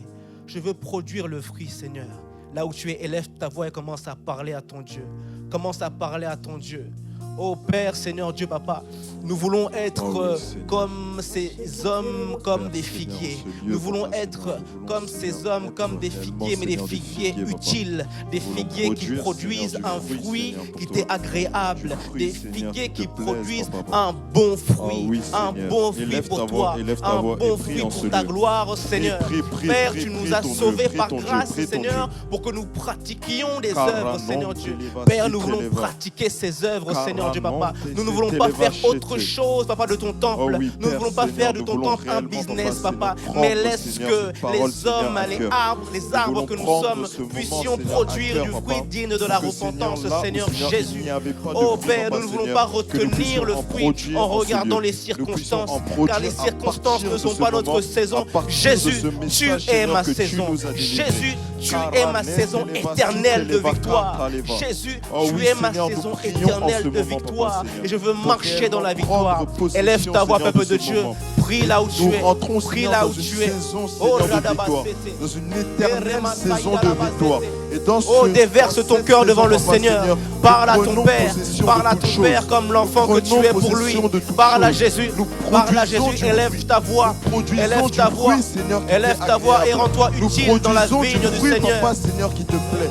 Nous produisons du fruit, Papa, Seigneur. Nous sommes comme ce figuier, Papa. Nous sommes ce figuier et nous produisons réellement, Papa. Re-eleva, si-televa, karanon palieva, re-deleva, chete, re-rasta kaileva. Ah oui, Seigneur, nous produisons du fruit. Élève ta voix et prie, élève ta voix et prie, élève ta voix et prie. Demande à ce Dieu de t'accorder sa faveur et sa grâce et de produire en toi un fruit nouveau. Si le fruit que tu portais n'était pas réellement de ce fruit, Seigneur Dieu, papa, une personne ici veut produire le fruit que tu attends. Veut produire le fruit que tu attends, Seigneur. Père, nous sommes des figues qui produisons le bon figue. Seigneur, dans le nom de Jésus, que cela s'applique sur nos vies, que cela s'applique au camp de grâce, que cela s'applique à toute personne qui nous suit. Dans le nom de Jésus, dans le nom de Jésus, nous voulons produire ce fruit, Seigneur du Papa. Père, qu'il vente, qu'il neige, nous avançons. Qu'il vente, qu'il neige, nous avançons. Qu'il vente, qu'il neige, nous avançons. Circonstances favorables ou défavorables, nous avançons. Avec l'argent ou sans argent, nous avançons. Avec l'aide ou sans aide, nous avançons. Car tu es notre saison. Tu es notre saison, Jésus. Peu importe la tempête, peu importe les marées, Seigneur, dans nos vies, nous prenons possession de cette parole et nous prenons, Seigneur, en compte que nous pouvons produire du fruit. Peu importe la saison dans laquelle nous pensons être, nous voulons produire du fruit qui t'est agréable. Oh oui, Seigneur, nous prenons possession de cela.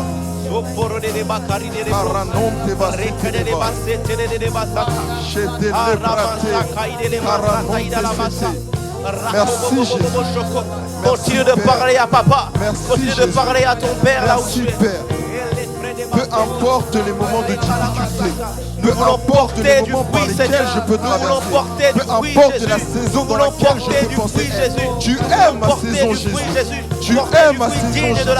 Et je sais que lorsque tu es ma saison, je suis constamment dans une saison de victoire.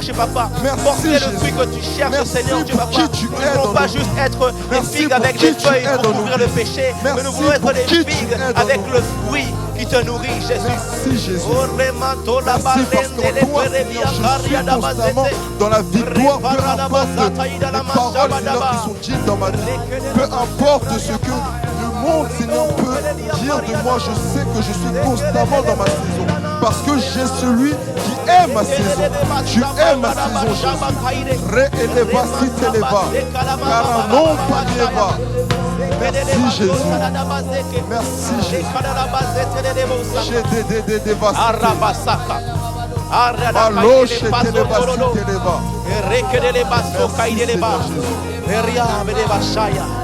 Merci Seigneur Jésus. Merci Père. Alléluia. J'aimerais qu'on puisse afficher Jérémie chapitre 17, le verset 7 et le verset 8. On va le prendre, ça sera un point de prière avec lequel on va prier. Jérémie 17, versets 7 et 8. Si l'équipe média peut l'afficher, afin qu'on puisse tous le lire en même temps. On va le lire tous en même temps. Est-ce que vous y êtes? Si tu es, dis j'y suis. Si tu as ta Bible, dis j'y suis. Alléluia. Lisons au nom du Seigneur. 3, 2, 1. Béni soit l'homme qui se confie dans l'Éternel et dont l'Éternel est l'espérance. Il est comme un arbre planté près des eaux et qui étend ses racines vers les courants. Il n'aperçoit point la chaleur quand elle vient et son feuillage reste vert. Dans l'année de la sécheresse, il n'a point de crainte. Il ne cesse de porter du fruit. Karobe e kaida la masaita la basa kaida. Rekedele basaka. Celui qui se confie en l'Éternel est comme un arbre planté auprès d'un courant d'eau. Yes. Il n'aperçoit point la chaleur quand elle vient. Ça veut dire quand l'été est là, quand le feu est là, tu n'aperçois point. Ça ne t'atteint pas. Quand le feu est sur toi, tu n'es pas dérangé par ce feu-là. Merci Jésus. Son feuillage reste vert. Son feuillage reste vert. Et rappelez-vous, le feuillage est cette chose qui couvre le péché, qui couvre la nudité. Même lorsqu'on essaye de te mettre la honte sur toi, tu restes inébranlable. Amen. Parce que ton feuillage reste vert. Dans l'année de la sécheresse, il n'a point de crainte. Même lorsqu'il semble ne pas avoir d'entrée d'argent, même lorsqu'il semble ne pas avoir de personnes autour de toi, qui a la solitude, qui attaque, qui tape, il n'y a point de crainte. Tu ne cesses de porter du fruit. Au nom de Tu ne Jésus. cesses de porter du fruit. On va encore le lire 3 fois. Verset 7, lisons-le. 3, 2, 1. Béni soit l'homme qui se confie dans l'Éternel et dont l'Éternel est l'espérance. Il est comme un arbre planté près des eaux et qui étend ses racines vers les courants. Il n'aperçoit point la chaleur quand elle vient et son feuillage reste vert. Dans l'année de la sécheresse, il n'a point de crainte. Il ne cesse de porter du fruit. Prie en langue là où tu es. Prie en langue là où tu es.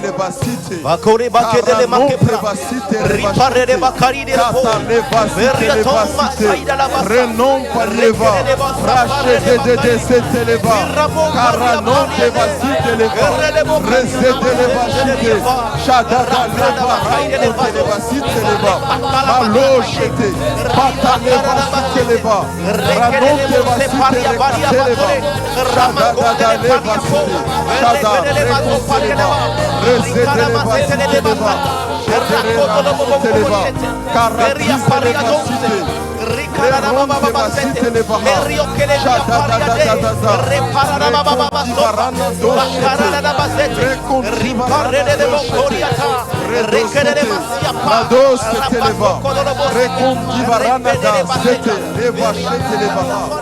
merci Jésus. Paratise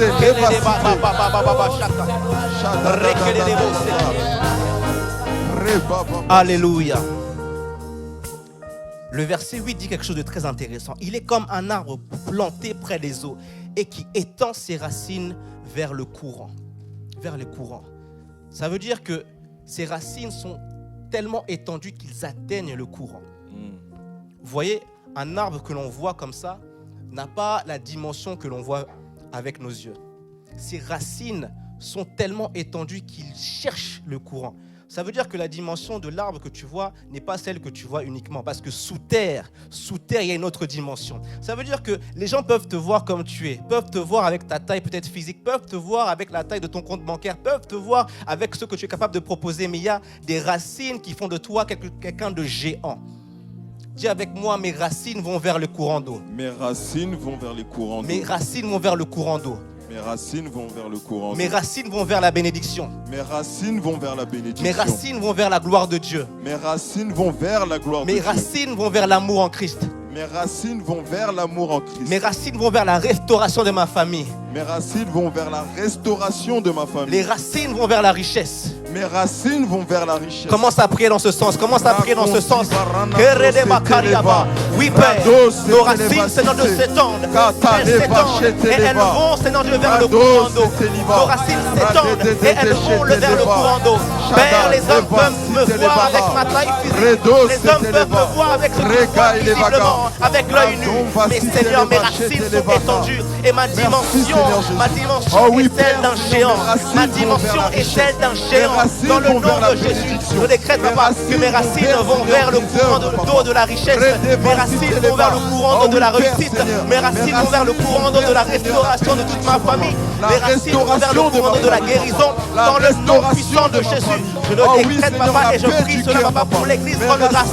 Nos racines, Seigneur Dieu, sont profondément enracinées et vont et se déplacent vers les courants d'eau. Dans le nom de de la Jésus. possession de ces choses. Dans le nom puissant de Jésus. Mes racines vont vers toi. Mes racines vont vers, Seigneur, les œuvres qui te plaisent, papa.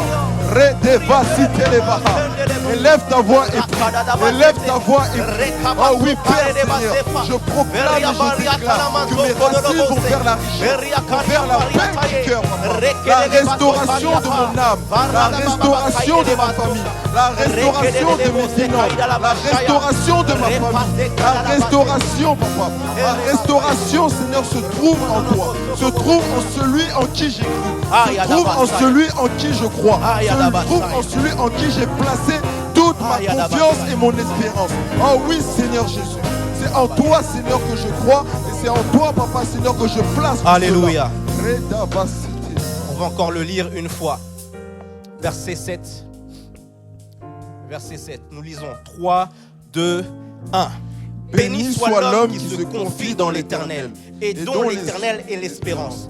Il est comme un arbre planté près des eaux et qui étend ses racines vers le courant. Il n'aperçoit point la chaleur quand elle vient et son feuillage reste vert. Dans l'année de la sécheresse, il n'a point de crainte et il ne cesse de porter du fruit. La Bible dit, béni soit l'homme qui se confie dans l'Éternel. Tu vas prier et tu vas dire, Seigneur, je me confie en toi. Je me confie en toi. Dans la circonstance favorable. Dans la circonstance favorable. Comme dans la circonstance défavorable. Comme dans la circonstance défavorable. Je me confie en toi. Je me confie en toi. Quand ma famille est auprès de moi. Quand ma famille est auprès de moi. Et quand ma famille n'est pas là. Et quand ma famille n'est pas là. Je me confie en toi. Je me confie en toi. Lorsque ma voix est écoutée par les autres. Lorsque ma voix est écoutée par les autres. Et lorsque ma voix est ignorée. Et lorsque ma voix est ignorée. Je me confie en toi. Je me confie en toi. Ainsi je suis béni. Ainsi je suis béni. Parce que je mets ma confiance en toi. Parce que je mets ma confiance en toi. Je suis un homme béni. Je suis un homme béni. Commence à élever la voix et à prier en ce sens. Je suis un homme béni. Père, nous sommes bénis.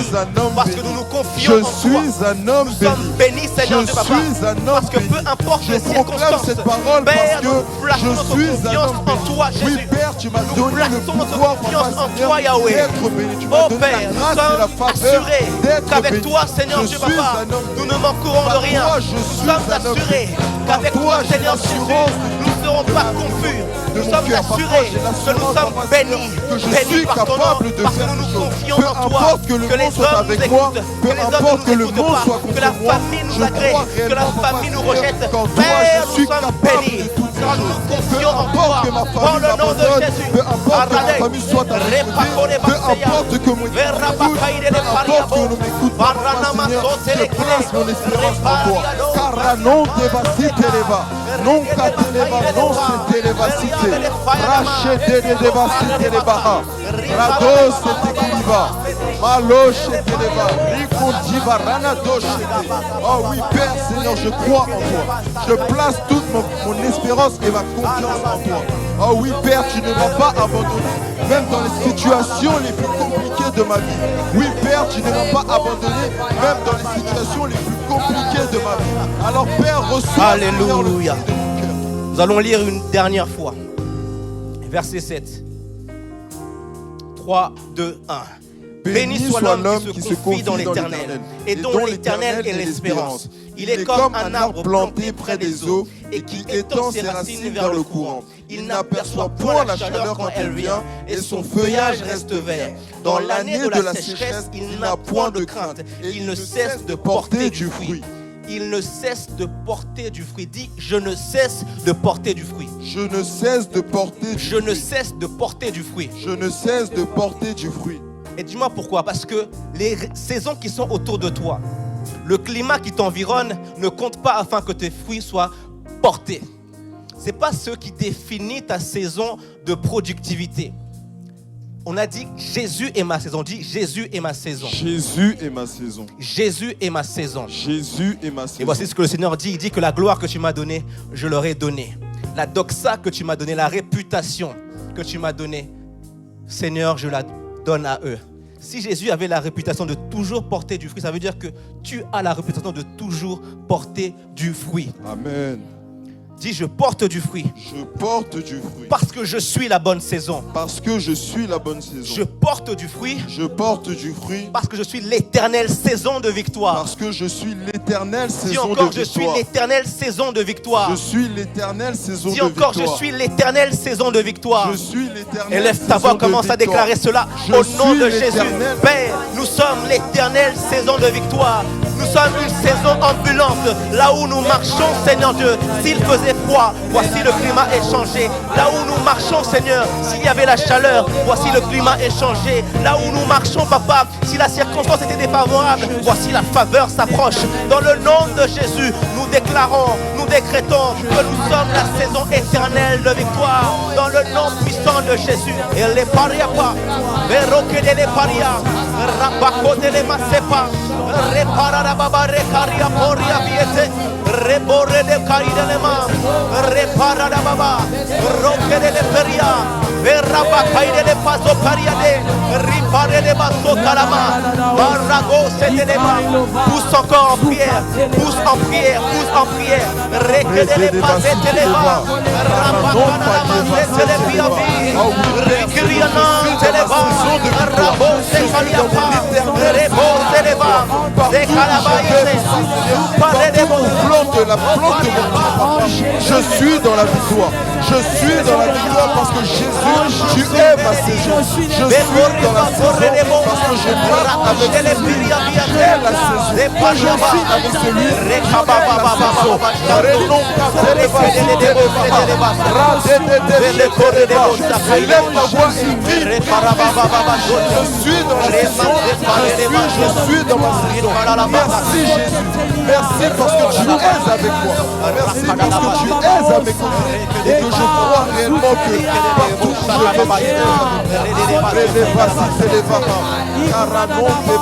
vais, Alléluia. Alléluia. On va faire un exercice prophétique. Tu vas te mettre debout ou te mettre dans une position où tu auras un appui solide sur la terre. Et lorsque tu es convaincu que tu es bien positionné, tu vas juste te visualiser comme l'arbre que tu es et visualiser les racines qui sont en train de rentrer en terre. Tu vas visualiser les racines qui sont en train de rentrer en terre.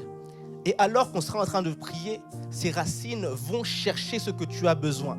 Ces racines vont chercher ce que le fruit que tu dois produire a besoin. Ces racines vont chercher ces ressources pour porter le fruit que tu dois avoir. Si tu es bien positionné, tu te mets à prier là où tu es. Tu te mets à prier là où tu es. Tu te mets à prier là où tu es. Tu te mets à prier là où tu es. Tu te mets à prier là où tu es.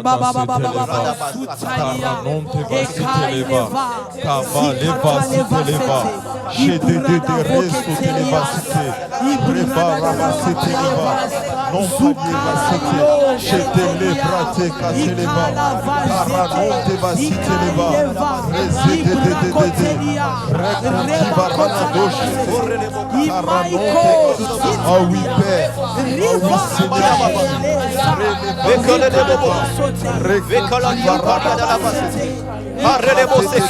Pousse en prière là où tu es. Pousse en prière. Étends tes racines là où tu es. Étends tes racines là où tu es. Étends tes racines là où tu es.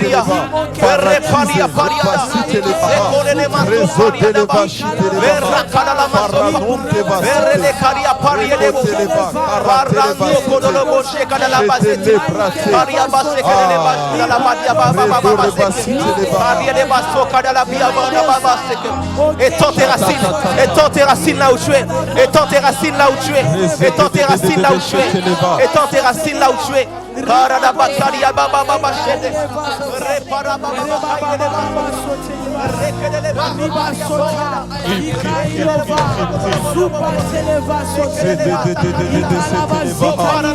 Étends tes racines, étends tes racines, étends tes racines, étends tes racines, étends tes racines, étends tes racines. Poria bavia poriete, ripano karelia.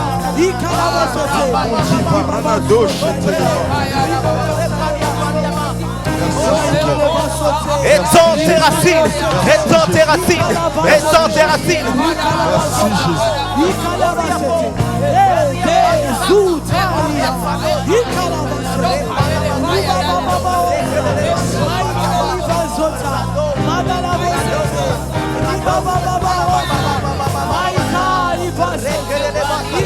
étends tes racines, étends tes racines. Riviano Peria, Parababaka, Rekede, Kakaya, Saya, Riapa,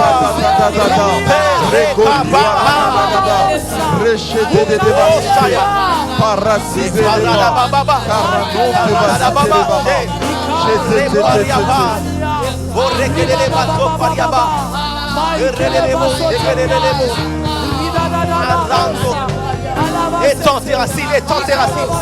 Ria pia pia là. Brale les bros.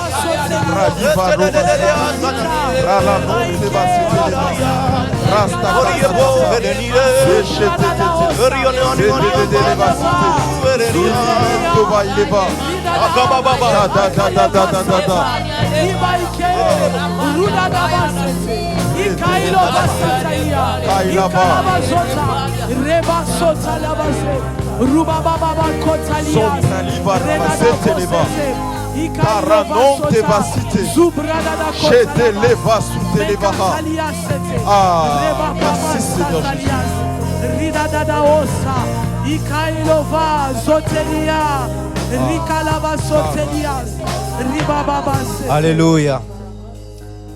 L'un des noms de Dieu, c'est El Eloé. Dis avec moi, El Eloé.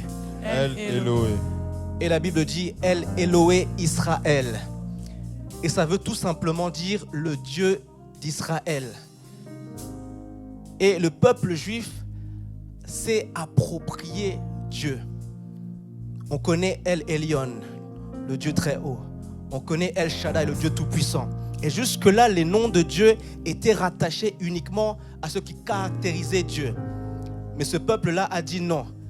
Le nom qu'on va attribuer à Dieu sera caractérisé par le fait qu'il est notre Dieu. Ils se sont appropriés leur Dieu. Et à chaque fois qu'ils invoquent Dieu, ils n'invoquent pas Dieu pour les autres. Ils invoquent leur Dieu. El Eloé Israël. J'avais partagé ça à quelques personnes ici. C'est le Dieu d'Israël. Mais il faudrait que tu puisses dire El Eloé Altesse, le Dieu d'Altesse. Yes. El Eloé camp de grâce, le Dieu du camp de grâce. Amen. El Eloé, et tu mets ton nom et tu l'invoques. Vous voyez que ce peuple est toujours le peuple qui est favorisé du Seigneur. Yes. Bien que l'ayant trompé à de maintes reprises, bien que étant loin de lui actuellement, ils sont le peuple choisi. Le salut vient des Juifs.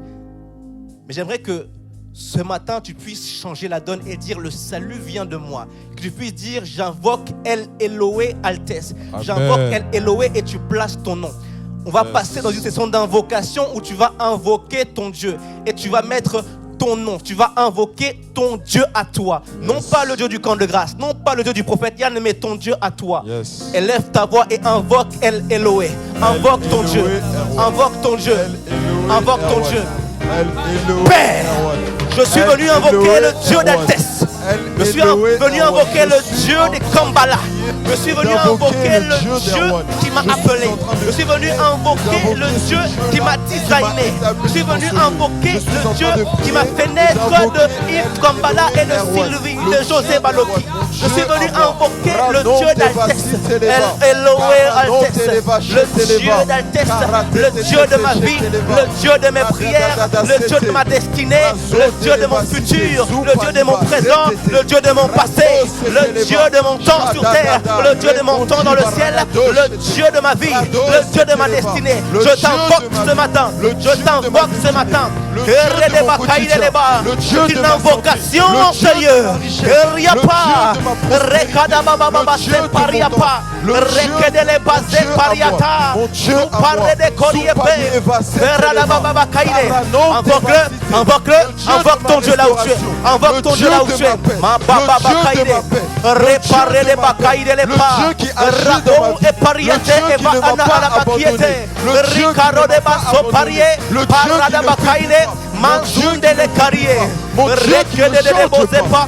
Radada baba baba carrier paria piatoria liese. Aujourd'hui, Marano quel est le Dieu qui est à mes côtés, le Dieu qui est à mes côtés, le Dieu qui est avec moi en tout temps. Élève ta voix, invoque-le là où tu es. Invoque-le là où tu es. Mon Dieu est là et il agit en ce lieu. Velo Il que les agit en pauvres. tout temps. Veria Il agit pariade. en tout temps. Rikalama seteleba. Rakana baba baba shaya. Zebrale baide. Rabakaide. Invoque ton Dieu. Invoque ton Dieu là où tu es. Mon Dieu est là. Le Dieu des rois est là. Le Dieu est là. Mon Dieu est là. Il agit en ce lieu. Il n'a pas changé. Il n'a pas changé. Ce qu'il m'a promis, il a accompli. Ce qu'il m'a promis, il a accompli. Ce qu'il m'a promis, il a accompli. Ce qu'il m'a promis, il a accompli. Il ne change pas, il ne faiblit pas, il ne faiblit pas. Il est là en tout temps, il est là dans toutes les situations. Élève ta voix et prie. Invoque ce Dieu qui est avec toi. Invoque ce Dieu qui n'a pas changé. Invoque ce Dieu qui était là lorsque tu pensais qu'il n'était plus là. Invoque-le, invoque-le, invoque-le. Le Dieu des rois est en ce lieu. Rego deva sitelebaha. Shadadadada rekateleba. Il est avec toi, peu importe les situations. Il est avec toi, peu importe ce que le monde peut dire de toi. Peu importe que ta famille t'abandonne. Peu importe que tes amis te laissent. Peu importe que ta situation semble être impossible à résoudre. Ce Dieu-là est avec toi. Ce Dieu-là est avec toi. Il est avec toi et il agit avec toi. Il ne t'a pas abandonné. Il ne faiblit pas et il ne change pas. Prie ce Dieu. Prie ce Dieu. Prie ce Dieu. Tu n'es pas fatigué de prier. Tu n'es pas fatigué de prier. Merci Seigneur Jésus. Merci à toi mon Dieu. Merci à toi qui es avec moi. Regadava seteleva. Rado seteleva cité. Regondiva rado chete. Invoque Jésus. Invoque ton Dieu. Invoque ton Dieu. Rado. Rado seteleva. Rebondiva rado cité. Rekamansaya. Rado cité. Invoque El Eloé. Aya. Le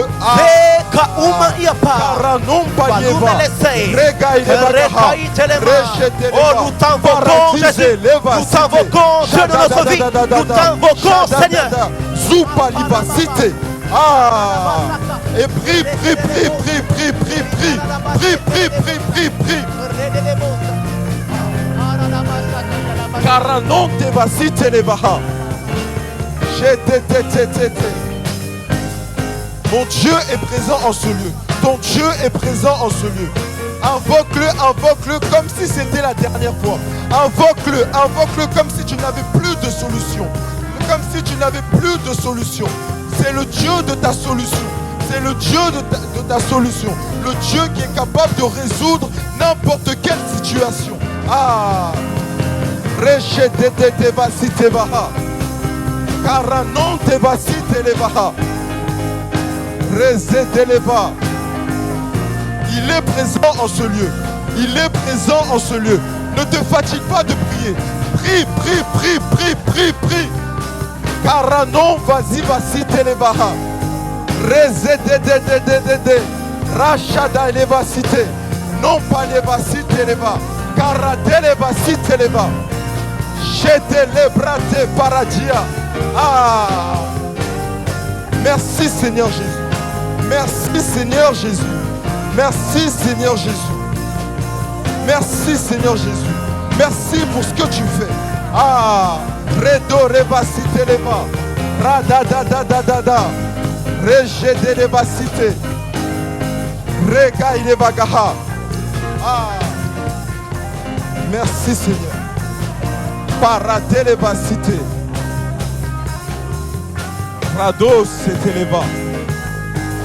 Le Dieu de ma saison, mon éternelle saison de victoire, mon éternelle saison de victoire, mon éternelle saison de victoire, mon éternelle saison de victoire. Je suis dedans, je suis dans la saison de ma victoire. Ma saison de victoire ne commence et ne finira pas, parce que je suis avec celui qui est la saison. Jésus, tu es ma saison. Jésus, tu es ma saison. Jésus, tu es ma saison. Jésus, tu es ma saison. Rekondi barana dosete. Masopa leva sete. Rechetete. Rano palieva. Non katereva site leva. Rachete leva site. Ah oui, Seigneur Jésus. Ma saison de victoire, c'est Jésus. Ma saison, c'est Jésus. C'est une Ma invocation. saison, c'est C'est Jésus. une invocation. Je n'ai que Une Jésus. invocation. Je n'ai que Jésus. Je n'ai que Jésus. Face aux tempêtes de ma vie, je n'ai que Jésus. Face aux problèmes de ma vie, je n'ai que Jésus. Au nom Je de n'ai Jésus. que Jésus. Au nom de Jésus. Oh, La yes. puissance de Dieu dans ta vie. Redé- La puissance de Dieu dans ta débacité. vie. La puissance Ah. de Dieu dans ta vie. Élève ta voix, continue, continue, continue. Continue de monter, continue de prier. Continue de prier. Élève ta voix, élève ta voix, élève ta voix. Yes, Rompalier va s'élever. yes. Carré de Basaya. Brate paradia. Ah. Cheranon telebasité. Alléluia. Amen. Est-ce que les deux frères qui sont au fond, à ma droite, peuvent se lever?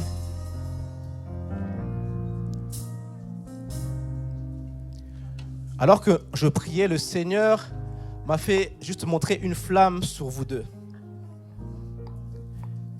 Et le Seigneur est en train de me parler de Samuel. Samuel. Samuel. Samuel.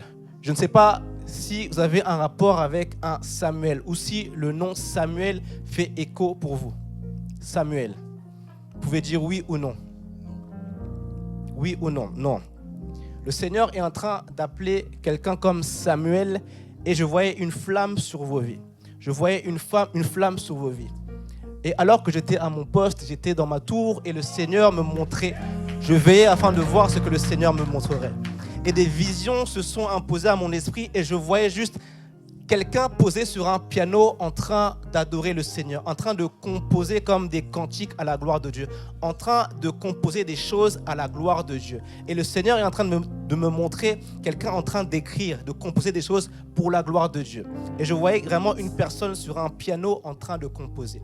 Alors je ne sais pas si ça vous parle, le piano, je ne sais pas si Samuel vous parle, mais ce qui est sûr, c'est que le Seigneur vous appelle. Le Seigneur vous appelle. Et je parle plus pour le frère avec le bonnet rouge. Le Seigneur t'appelle. Le Seigneur t'appelle, oui. Le Seigneur t'appelle. Le Seigneur t'appelle. Tu entends ma voix, mais c'est le Seigneur qui t'appelle. C'est le Seigneur qui t'appelle. Et il t'appelle à composer pour sa gloire. Il t'appelle à composer pour sa gloire. Il t'appelle à composer pour sa gloire. Est-ce que ça te dit quelque chose, la musique ou le piano ou la composition? Un petit peu, ouais, qu'est-ce que ça veut dire? Dis-nous tout. Dans ma famille, beaucoup de personnes savent jouer du piano. Ok. On peut acclamer le Seigneur, on peut acclamer le Seigneur. Est-ce que tu peux juste avancer? Alléluia. Ne t'en fais pas, nous sommes dans la maison de Dieu, nous sommes en famille. Et le Seigneur me montrait ces choses parce que ce n'est pas un appel qui est réservé uniquement à ta famille. Ici, tu viens de comprendre, on n'invoque pas le Dieu de notre famille, mais on invoque notre Dieu, ton Dieu à toi. Quel est ton prénom? Josué. Quelqu'un dise Josué. Josué. Que quelqu'un dise Josué. Josué. Tu es appelé de Dieu. Tu es appelé de Dieu. Tu es appelé de Dieu, Josué. Est-ce que tu comprends ce que je dis? Ouais. Tu comprends ce que je dis? Le Seigneur t'appelle. Les personnes qui jouent dans ta famille ne jouent pas juste comme ça par hasard. Il y a un appel qui est là pour toi. Non pas uniquement pour les personnes de ta famille, mais pour toi également. Alors, je ne suis pas en train de te dire que tu vas devenir un grand pianiste comme peut-être les membres de ta famille, mais je te dis que le Seigneur t'appelle à composer quelque chose pour sa gloire. Il y a un fruit qui vient également de toi. Le message que j'ai prêché, c'est un message prophétique pour toi. Il y a un fruit que tu dois produire. Non pas uniquement le fruit de ta famille, de tes amis, mais le fruit que le Seigneur a pour toi. Et je crois que tu es venu ici, peut-être pas de ton plein gré, mais tu es venu ici, on t'a invité, et c'est Dieu qui est en train de te parler. C'est Dieu qui est en train de te parler.